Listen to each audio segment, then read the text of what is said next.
Oke, assalamualaikum warahmatullahi wabarakatuh, siswa-siswi semuanya yang masih belajar di rumah ya. Kembali pada kesempatan ini kita akan meneruskan pembelajaran kita tentang menulis laporan hasil percobaan ya. Oke, sebelum kita lanjutkan, kembali kami sampaikan kepada semua siswa-siswi, jangan lupa untuk subscribe ya, subscribe video ini demi mendukung kelanjutan dari video-video yang akan kami upload selanjutnya, dan supaya kalian mendapatkan kabar apabila saya upload videonya melalui penjadwalan ya. Nah, jadi nanti akan saya jadwalkan upload materi dari YouTube. Nah, apabila kalian tidak subscribe maka akan ketinggalan informasinya ya. Nah, jadi diharapkan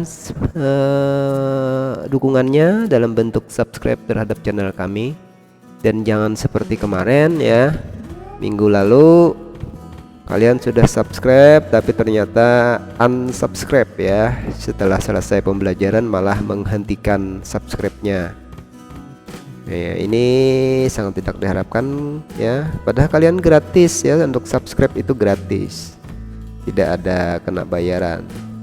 Hanya saja apabila ada upload video terbaru dari saya, kalian akan mendapatkan notifikasi ya. Oke, kita lanjut.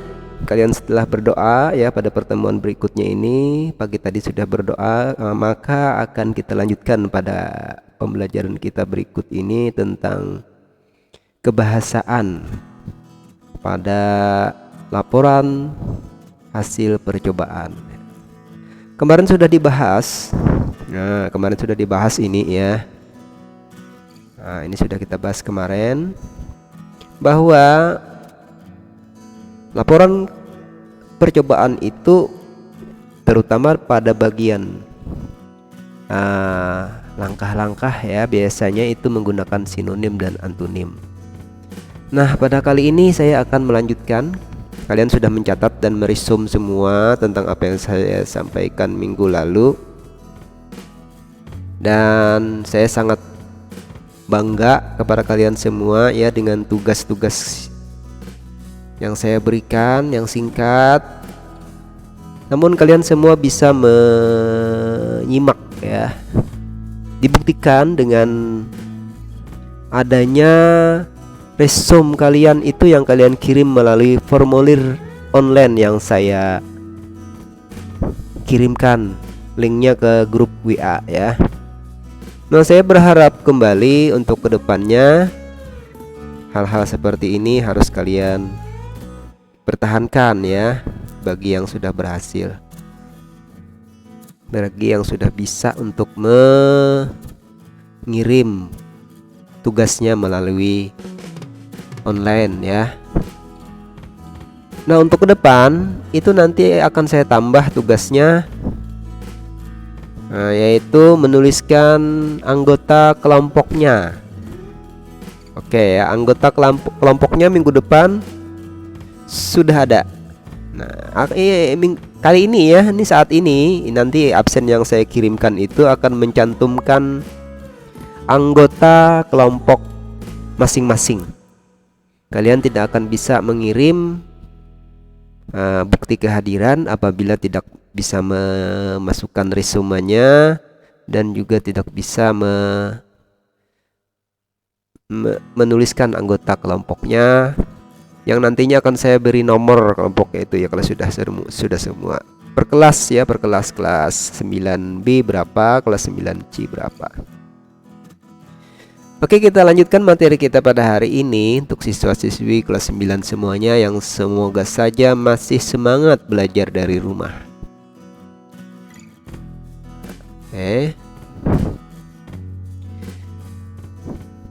Kali ini saya akan menyampaikan dan menuntaskan tentang kebahasaan pada sebuah teks laporan. teks laporan atau naskah laporan percobaan atau naskah laporan eksperimen, dimana kalian nanti setelah mencoba sebuah eksperimen dan kalian akan menyusun laporannya. Eksperimen dan laporannya inilah yang akan dinilai pada bab pelajaran saat ini ya. Jadi ada 4 bab yang kita bahas semester pertama ini. Bab pertama adalah tentang laporan percobaan. Oke, sebagaimana tampil pada layar LCD saya tuh ya. Nah, kalian bisa lihat dan baca sendiri bahwa pada laporan percobaan itu menggunakan kata bilangan. Nah, ini catatan untuk hari ini ya, menggunakan kata bilangan. Apa itu kata bilangan? Nah, kata bilangan pada teks laporan percobaan itu menunjukkan jumlah bahan yang digunakan dalam percobaan. Bisa berapa buah, berapa beratnya kilogram, gram, berapa mili, berapa senti panjang ya. Nah, jadi kata bilangan ini untuk menunjukkan berapa biji butirannya, berapa panjang ukurannya, berapa liter atau berapa mililiter takarannya. Nah, jadi dalam kata bilangan 1 liter, misalnya 2 liter atau 2 cm, 2 gram, 1 sendok.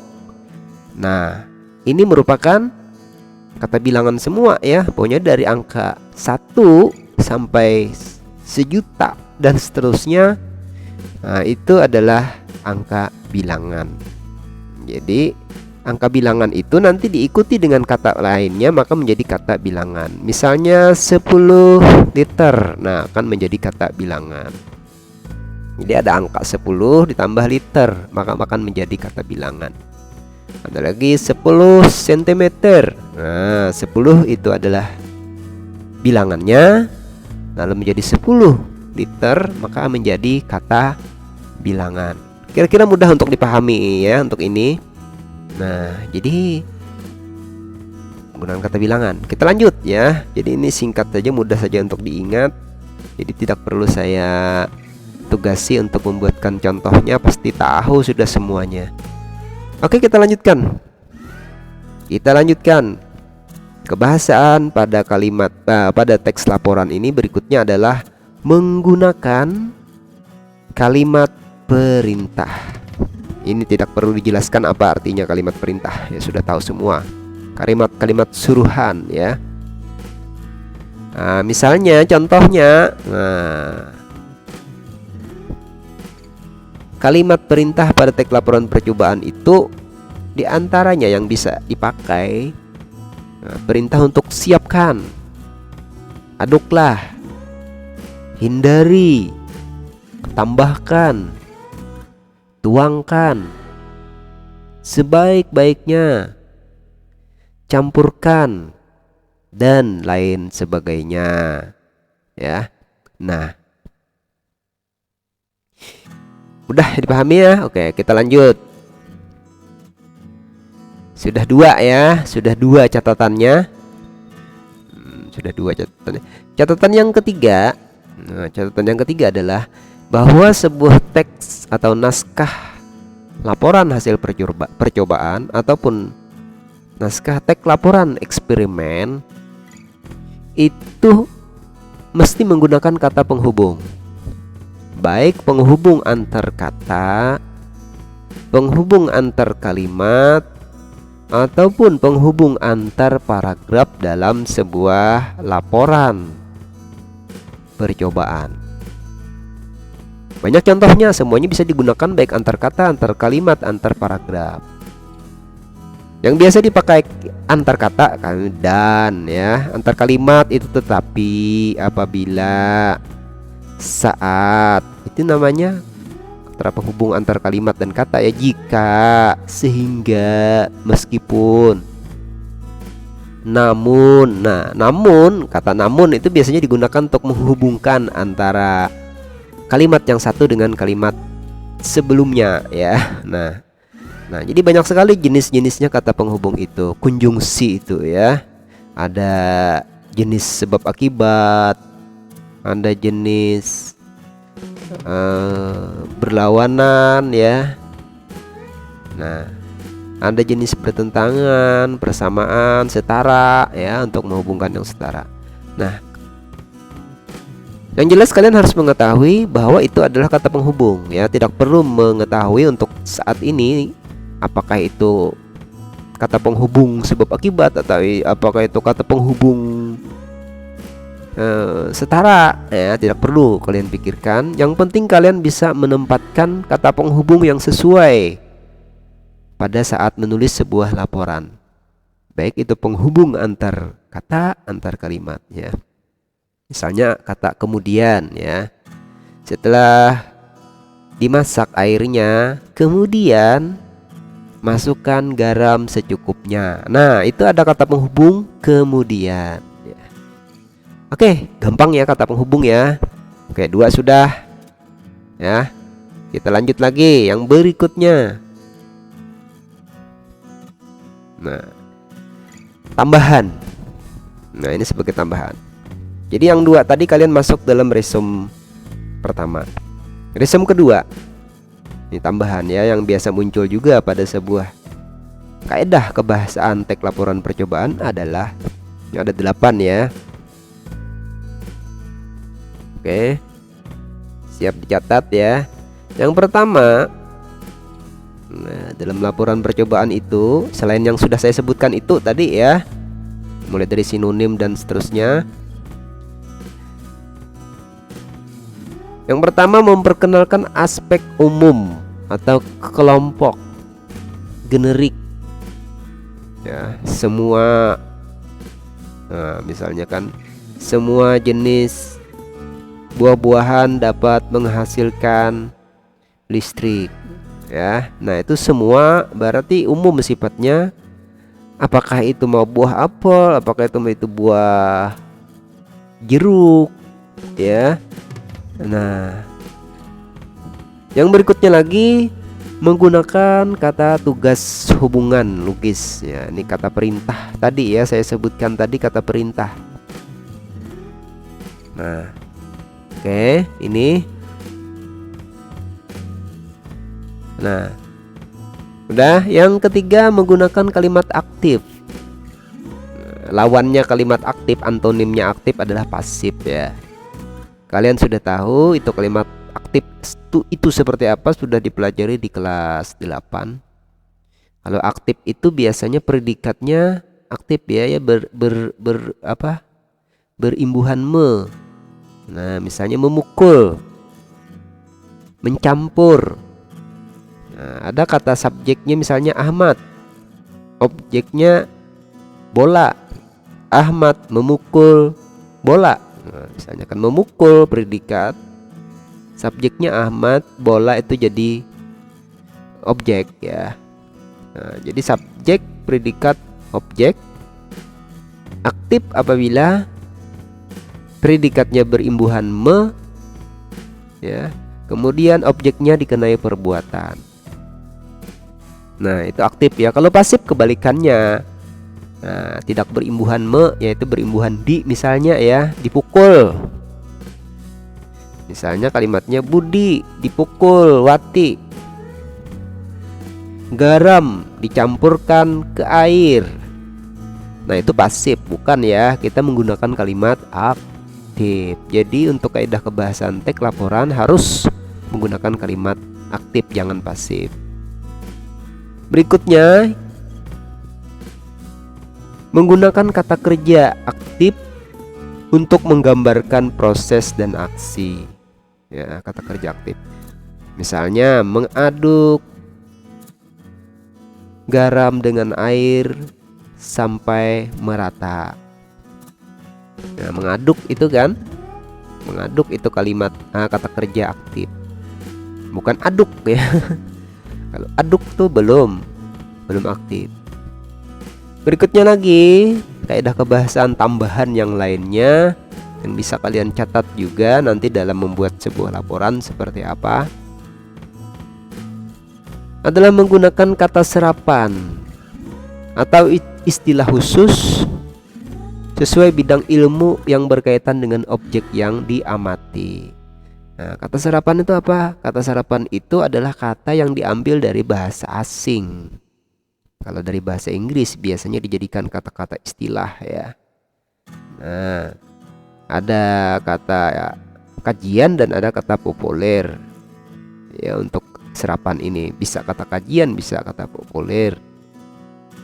Yang jelas serapan itu artinya di luar bahasa Indonesia dulunya, namun dijadikan bahasa Indonesia. Ini sesuai bidangnya ya. Misalnya apa? Kalau dalam bidang teknologi, misalnya memuai. Nah, apalagi dehidrasi. Nah, itu bisa digunakan dalam teks laporan nanti ya, dehidrasi itu apa. Kemudian dikolaborasi, difermentasi. Nah, itu bahasa asing semua, tapi dijadikan kata istilah khusus dalam bidang ilmu dan diserap dalam bahasa Indonesia. Artinya diambil, asalnya dari bahasa asing diambil menjadi bahasa Indonesia. Oke, kita lanjut lagi seterusnya. Kaidah kebahasaan teks laporan percobaan itu apa lagi? Nah, tidak ada urutan waktu. Nah, yang ada adalah urutan kegiatan. Misalnya kan urutan waktu itu sejam kemudian, nah, atau 1 hari kemudian. Itu urutan waktu namanya ya. Nah, hari pertama, hari kedua, hari ketiga. Yang ada adalah urutan kegiatan. Mirip aja sebenarnya ya. Mirip aja antara urutan waktu dengan urutan kegiatan.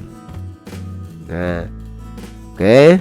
Berikutnya lagi adalah menggunakan kata benda dan perasa benda dibandingkan kata ganti orang. Artinya lebih banyak menggunakan kata benda ya.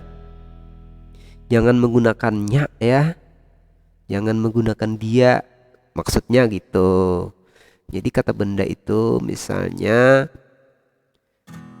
aduklah air dan garam menjadi satu.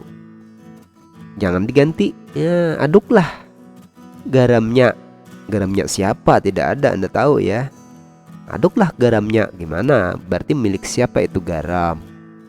Nah, jadi jangan menggunakan kata ganti orang. Nggak usah pakainya, nggak usah pakai dia ya. Langsung aja bendanya yang disebut.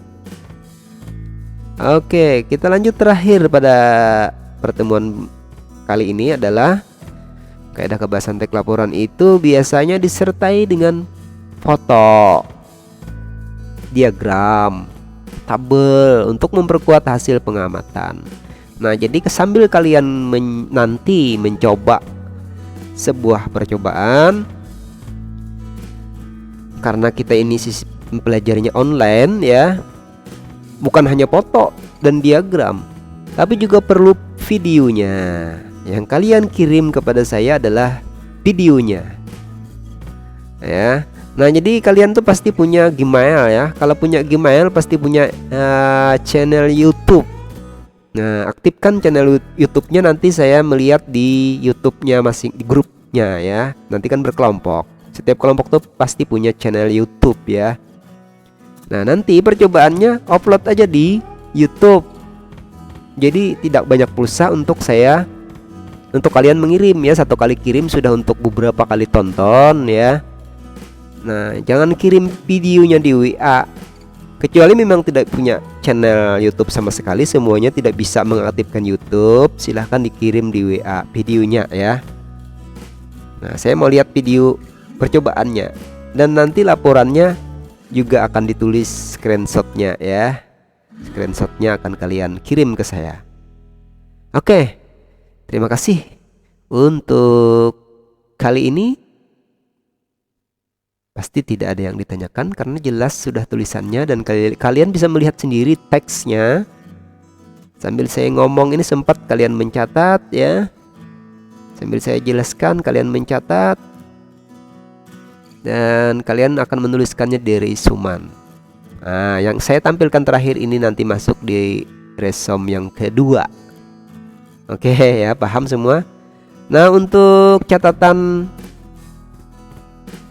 terhadap silabus tidak akan saya wajibkan lagi untuk yang akan datang.